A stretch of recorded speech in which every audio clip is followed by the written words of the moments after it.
downtown Ann Arbor this morning, headed to the court, support our brother Dyson X with his family. Tap in with you later on after here. I'm innocent of what I've been convicted of. Yes, sir. They convicted me of first-degree murder, which is premeditated. I'm not guilty of that because I didn't premeditate the act for which I'm here. I am guilty of taking a life, and therefore I was supposed to come to prison. Yeah. And I take full accountability and responsibility for that.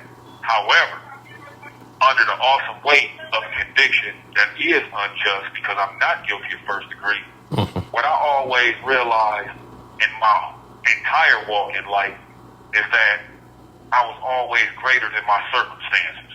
And that's just intuitive. It wasn't taught to me. I just knew that there was something about my journey that wasn't going to allow me to see myself as an inferior.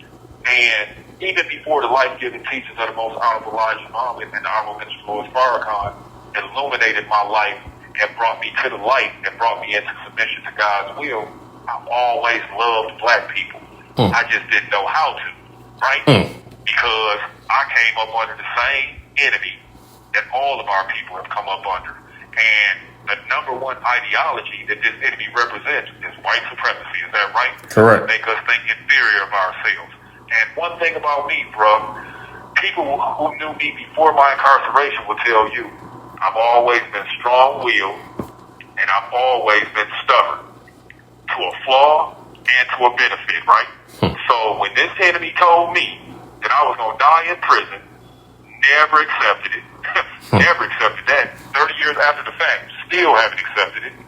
Then, when they told me that this is where those of us who are losers reside, I'm going to be a winner, I'm going to be a king, and I'm going to be the best me in any environment. Yes, sir. Because when we taught in the nation that God is man, we realized that a God is a God regardless of time or place. Just like the Honorable Elijah Muhammad say, a devil is a devil regardless of time or place. Correct. So just because I'm in prison, Jesus say he in the world but not of the world. Yep. I'm in prison but I'm not of prison. I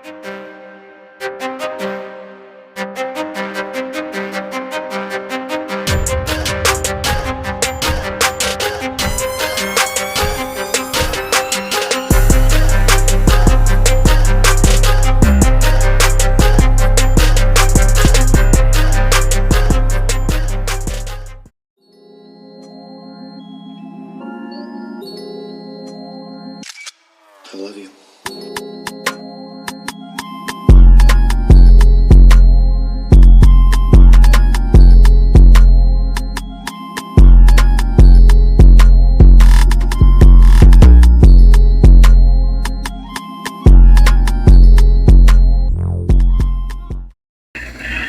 I was trying to get the concept what you said, cause you said, well, they in one place, they don't get the opportunity to move around, or they don't get it like the men's get it, but the men's work together more better. And I was just wondering why it can't be the same for the women. So that's gonna be my mission from the inside. Yes. I mean, it's the reason why. Because if you go back into our transatlantic slave trade, it was the women that basically was the backbone. So it's like you destroy the women, you conquer the nation. Because it's through her that our nation gonna come through. So she compromised, her belief is compromised. So now you got male against male, women against women, male against women, women against male. So all of us is fighting, and y'all women fighting amongst each other. But it's the reason why they don't have outside of, they say it's because of the numbers, but it's the reason, I believe beyond that, why it's only one woman prison. Easy to control. Yeah. So when they get overpopulated, they say, I'm not going to open up another one. I'm not going to revamp Ryan Road. I'm just going to, like you said, put them in a day room. Let a few out, put the numbers back down, keep moving. Yeah, that's exactly what they do. They open up areas that they was using for us as recreation or something, and then start sitting them in there. We just went through that. They sure do. So mine's open up offices, all kind of crazy stuff. Put a bed in there, and then stack them in there. And then when the numbers go down, they remove that and say, okay, you can have these areas, or you can get this area. But to be honest, they know we overcrowded, but there's nowhere to put these people. Yes, but that's a mental thing. So now you in the, like you say, you entrench with women who's heavy on drugs, medicated. So now all that's is circulate. So now comes the fight for your will to stay strong. Now when the women get out, they coming back out here like they wasn't there. Institutionalized. Yeah, so now they come mixing back because there's no program to reprogram or deprogram them and reprogram them back to who they really are. So now you have a women who is the mother civilization coming out of what I call Death Valley here facility back out here. Okay. So now they're giving birth, but their mind is not right. Because they've been doped up on drugs, medication. Exactly. And then they don't have the ability to function like they should be able to function because of what you're doing in here, and there's no growth in here. There's nothing productive going on in here unless somebody do something to make change. Yes. Absolutely. I guess that's going to be my assignment then. That's your assignment. Time to get to work. I guess so. Yeah. I mean, it's a wicked game they play. A lot of people don't see it. Is that they see stuff like on surface value. It's way more deeper than that. Yes, it is. It really is. Due to the fact I got you to talk to, maybe I can work this thing out. I don't know. Yeah. I'm going to put my first foot forward to try it, though. Yeah. I mean, they crying to the governor. She ain't, my white lady ain't about to do nothing. Show late, because you ain't even trying to release some of the ones that you said you was. And you have the 1 minute remaining. Yeah. She came in here and told us some stuff in L.A. like she, for the lifers, she gonna start releasing the women's back. You know what I'm saying? Well, you sent 2 lifers home. Yeah. That's it. Out of so many amount of men. We only in 1 prison. 2? Yep. The rest of them was 2nd degree. They had a long.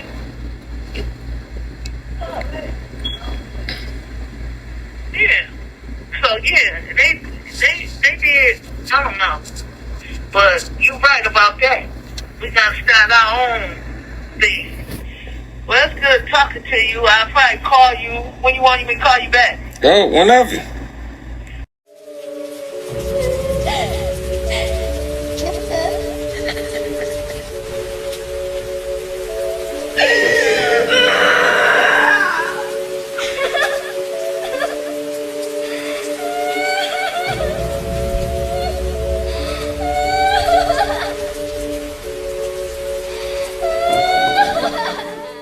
In no uncertain terms, Crystal Clark's mistreatment and the mistreatment of other women in WHB prison are reunification issues.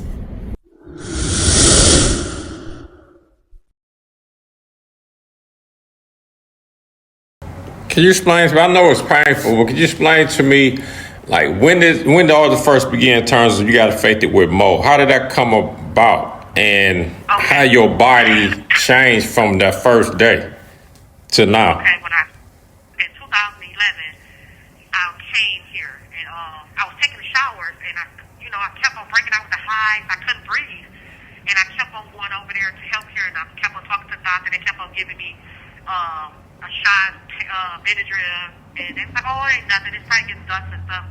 So I was seeing stuff growing. It was like radius black, and in showers, it was just growing and growing. And even in our room, I kept on coughing. Right now, I have a chronic cough that I've been suffering for 14 years. Does that make a long story short? I just kept on going, get rushed to the hospital. I kept on telling the hospital, like, I do believe it's mold in the rooms in the shower. And they kept on saying it's no mold in the facility. And then the officers kept on saying, you are telling the truth because it's affecting us too.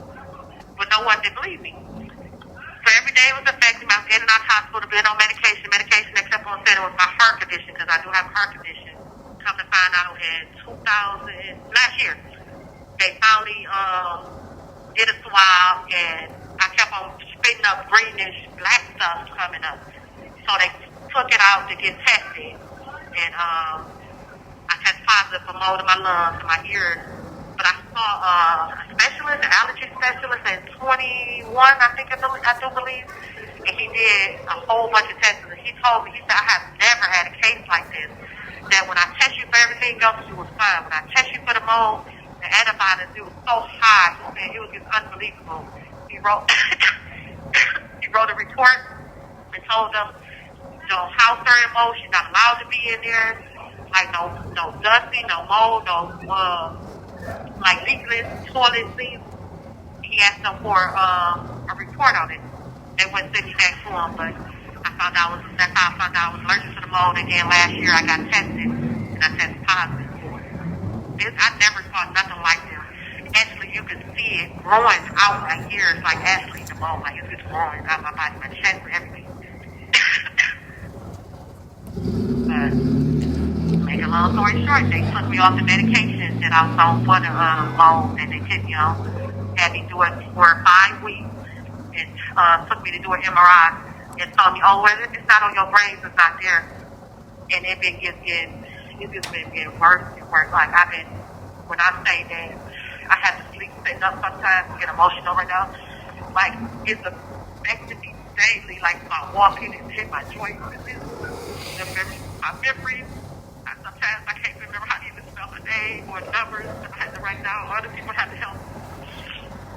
But the people who help me, they get threatened with tickets or get their parole took, so they scared to help me because the prison been retaliating, picking on them because they help the doctors in here. Every time I go over there, they say like I'm crazy. There's nothing wrong with me. It's all in my head. When they got blood work and it's in black and white, telling them it's short. And every doctor who says something's wrong, they won't let me go back to them so I can get the help. It's sad. But I've been telling them from day one something was wrong. And from now they said last year, you was right. You tested positive for mold. You was right the whole time. But still not do anything. They still won't give me no medication. They took my face masks. They took my drinking straws. They took all the medication that I was on for the mold and stuff, my cream, everything, even soap and deodorant for my skin for the mold. They took all of it. Like, when I said I didn't have me go see a psychiatrist, like I was crazy, like it was all in my head when they knew that they had the results. I don't deserve to get treated like there's so much more, and there's a lot of witness that people know about, but they scared because they want to go home. They want to go home and they threaten their parole. Something has to be done. And I don't have the numbers, but if you can, send me information or just give them my information who you got on the outside working on your behalf.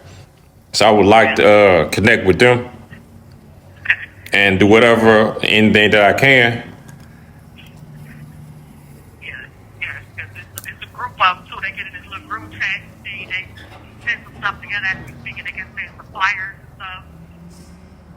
So even from the medical standpoint, there's nobody forcing them on the outside by you got tested positive for mold. There's nobody on the outside like bringing that to attention. The fact they took you off the meds. That's what the people that have been fighting for me been trying to do. They wrote so many emails and they've been, speaking of, I've been on the radio station. I don't know if you know about prison radio station and my page. That's why I gave you freeprison.com. Yes. Like we've been trying. No one is listening. Like they haven't. Lansing got it. They know I test positive. They know it's still here.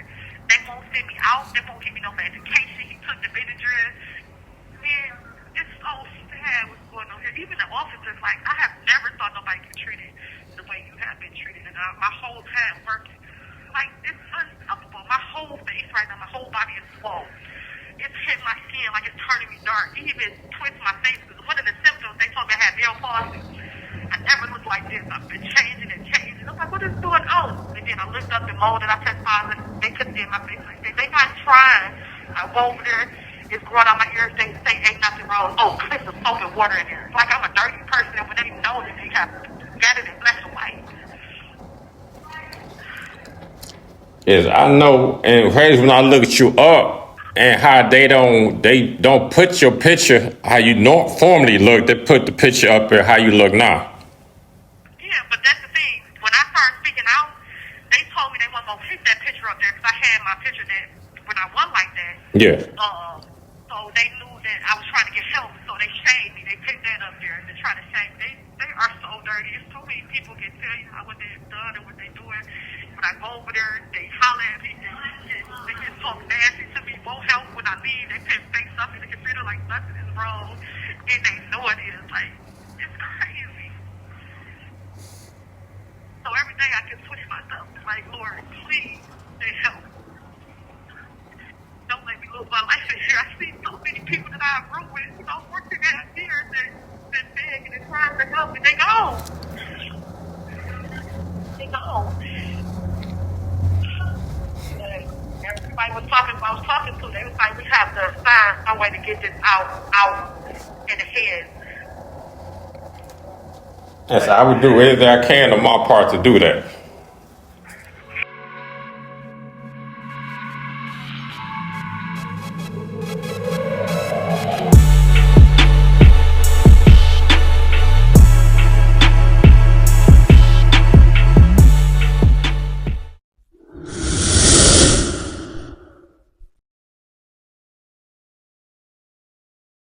And I'm walked the path. Yeah. But I know I'm not looked at like that from people. But regardless, I'm not walking the path of what these boys over here doing. You know what I'm saying? I'm not walking that path. I know what they doing. And all it is to me, y'all all right? How y'all doing? Okay. And I keep it moving, you know what I'm saying? Yeah. In whatever else situation, whoever is not my crowd, my people who I'm not hanging with, I know you. Hey, how you doing? Yeah. You know what Be I'm saying? respectful. Yeah, be respectful. So what's something you feared most before being released? And how does it compare to reality now? What I fear most about being released? Yes. And how does it compare to reality now? What I fear more about being released is getting on my feet. That what you feared most before getting out? Yeah, How does on it? my feet. Is it more than you thought, or was it as how should I put this? Was it harder than you thought it was, or was it? Not for me. It wasn't hard as I thought it was. Actually, Yeah. I ain't gonna lie. It wasn't hard as I thought it was. No. That's why the mental teachers don't fear. Like fear restrict the will. Yeah. So, it wasn't hard as not at all. It wasn't hard as I thought it was. Yeah. Not at all. I tell people it's not. It's true. It's not hard, but it's the housing. The housing part is hard with getting employment difficult because they tell you, especially on parole or papers, they say two things you have to do. Well, three things: stay out of trouble, keep a job, get a house. Yeah, but if you don't have no house, how can you feel like you want to work? You don't have nowhere safe and secure to lay your head. Yeah. I remember we talked. I mean, to be honest, we had to break you down in terms of, because you came in there and I said, listen, brother, it's like, but when something happened to us repeatedly with different people, sometimes we got to be honest with ourselves and say, okay, what's the common denominator? Me. What am I doing wrong? And your response to me was like, I'm not going to change myself. But I tell you, you don't change yourself.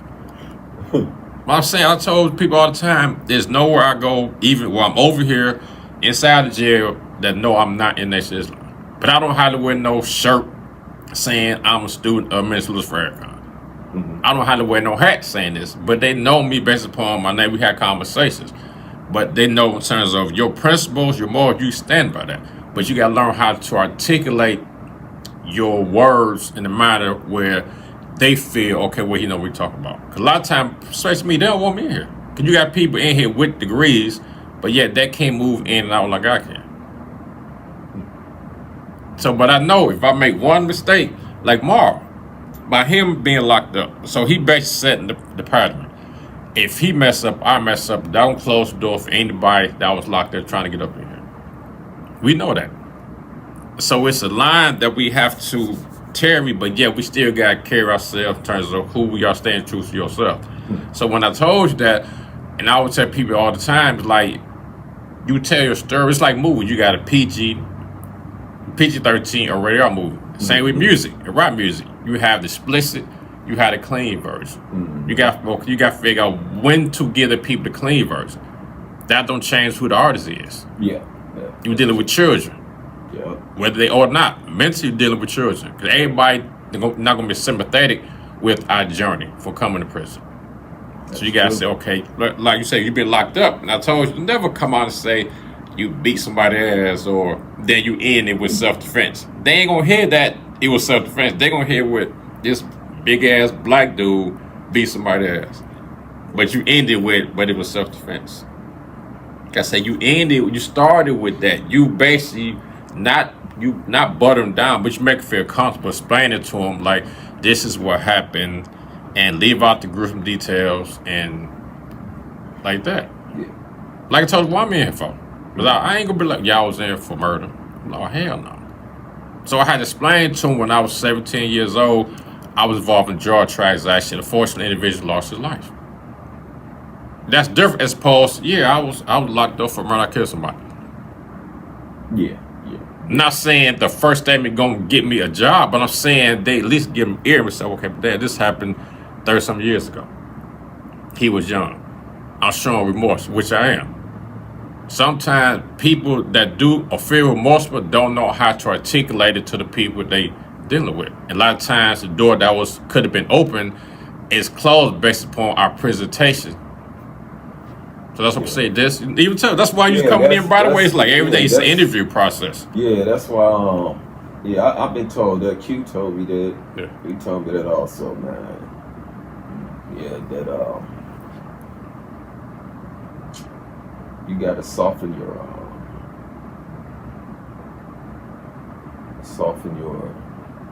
well, just what you said. Yes, sir. PG-13, rated R is how you come across. Yeah.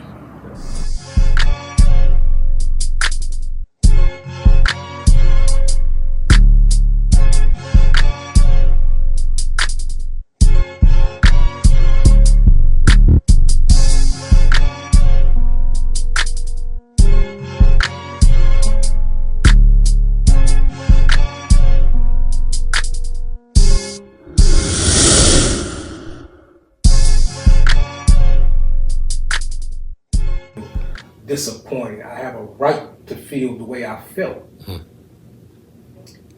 But I don't have a right to act upon how I felt. And I had to learn that. So he set you back down. He set me down to really just see and continue to grow. I'm still growing today. Yes. So you went back. How long you do it the second time? Well, I finished up at 32 years. Then you back out. Let's talk about a traumatic incident that happened to you when somebody tried to take your life. I got shot 8 months after coming home for helping someone who was in a toxic relationship, not knowing the ins and outs or whatever was going on with that situation. I had got my own security company. I was called to come and help assist in a matter to where they wanted their house boarded up and they wanted security so they could pack their stuff up to leave. I got paid for such. I did such. But the toxic relationship that they were in, the boyfriend had someone pull up on me while I was driving down Grand River and shoot me in the head. How long was you in the hospital? I believe a little over 2 months. Can we talk about what you going through during this time? Because I noticed the before Shaunex and after is two different people. Well, I look at it as another process of Allah allowing me to cleanse my plate of the sins that I had done. I did harm to people, unconsciously as well as consciously, in my youth. And no one would leave this earth without paying for what we think we got away with. And I look at that situation, for me harming someone else is it come back on you. You know what I mean? Whether I was doing a good deed or not, I had done deeds or things to people that where I caused harm to people, to where people lost their lives. And I looked at as that was a cleansing for me. Because if he wanted to call me home, I wouldn't be talking to you right now. Yes, sir. And he allowed me to continue to be because my assignment is just begun. And that's my humble opinion of that situation. Yes, sir. Coming home, you know, there's like the most common hurdle or struggle is home. So, but you've been blessed enough to not have to go through that. So what does that feel like in terms of coming from that type of environment, knowing you have somewhere safe to lay your head? Again, I know that Allah has provided me to have ease because of the dis-ease and the struggles that I will face and go through going out here getting at our people. So he made it where I was going to be able to have a home where I can be at peace and rest my form and be relaxed in to just prepare myself to go back out to society where it's a cruel, ugly world. He gave me a place of comfort. He gave me a place of refuge. He gave me a place of peace. Because you need that in going out here to get at our people. Yes, sir. And so it's not me, Allah provided and prepared a way for me. And that's how I see it. Yes, sir.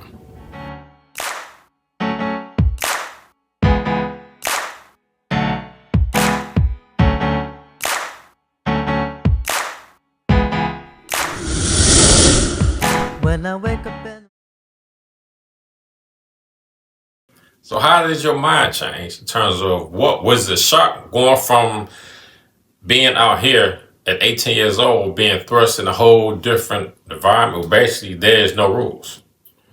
Yeah, it was definitely challenging. Being a young person, I went to what they called in those days gladiator school, Yes. MTU, where all the young people was, and you had to fight your way through. I had a bunch of fights during my time of incarceration, but for me, I think one of the things that stood out for me is that, and I'm so thankful to my mother who is not here anymore. And, unfortunately, I lost my mother. She was murdered while I was incarcerated. But she had instilled in me a love of reading. She had instilled in me a strong, outgoing spirit. And it kept me and held me through, going through an environment like that. So I always had a sense of that, even though I was in it and around it and surrounded by it, I always had a sense of this ain't me.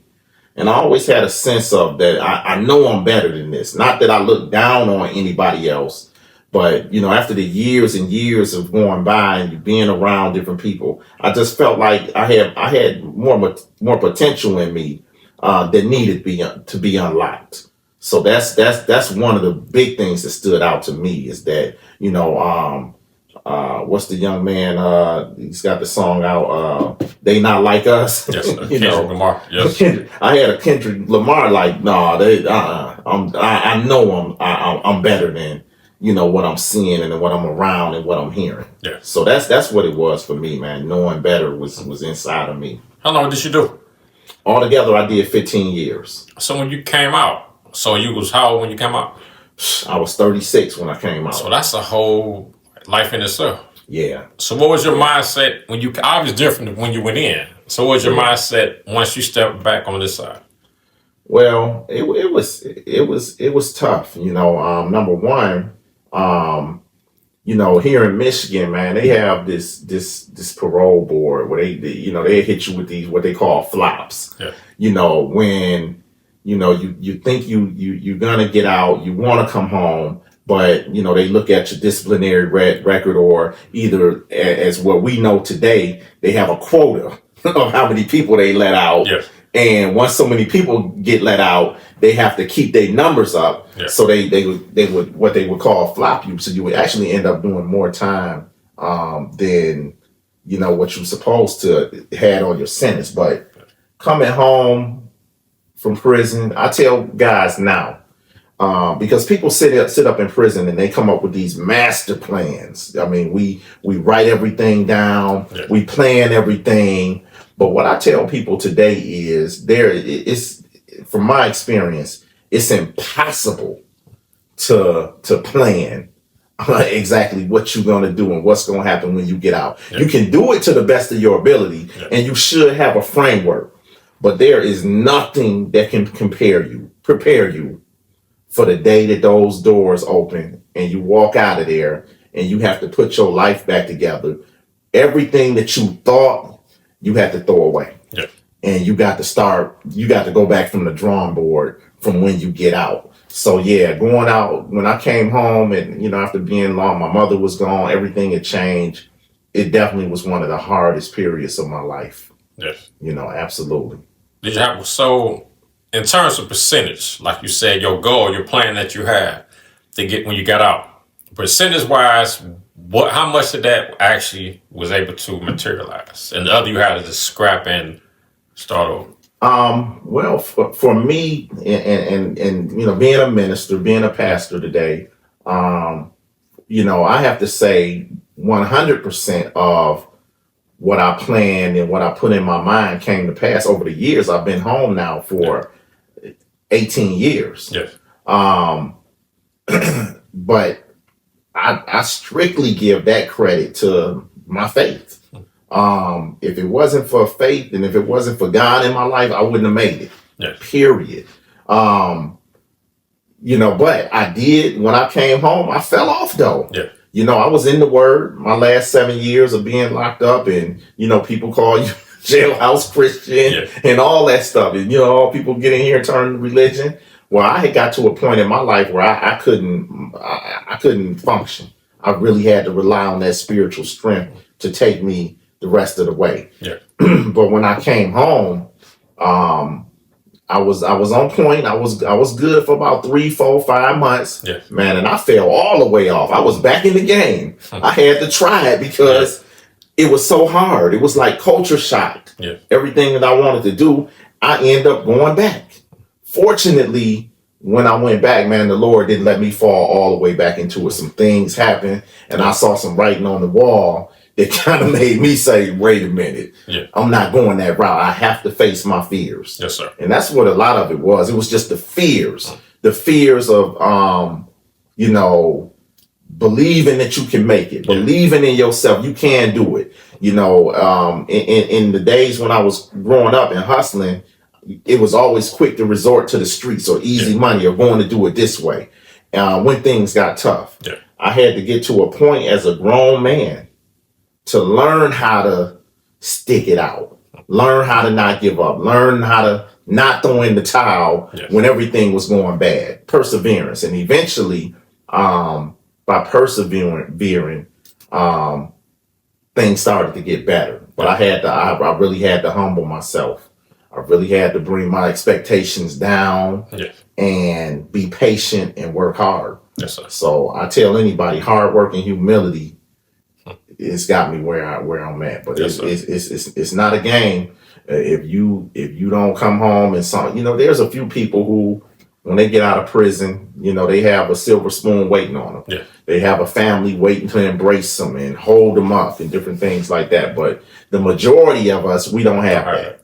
We don't have that. So it's very difficult. So for me, it was all faith, all relying on God to hold me through. But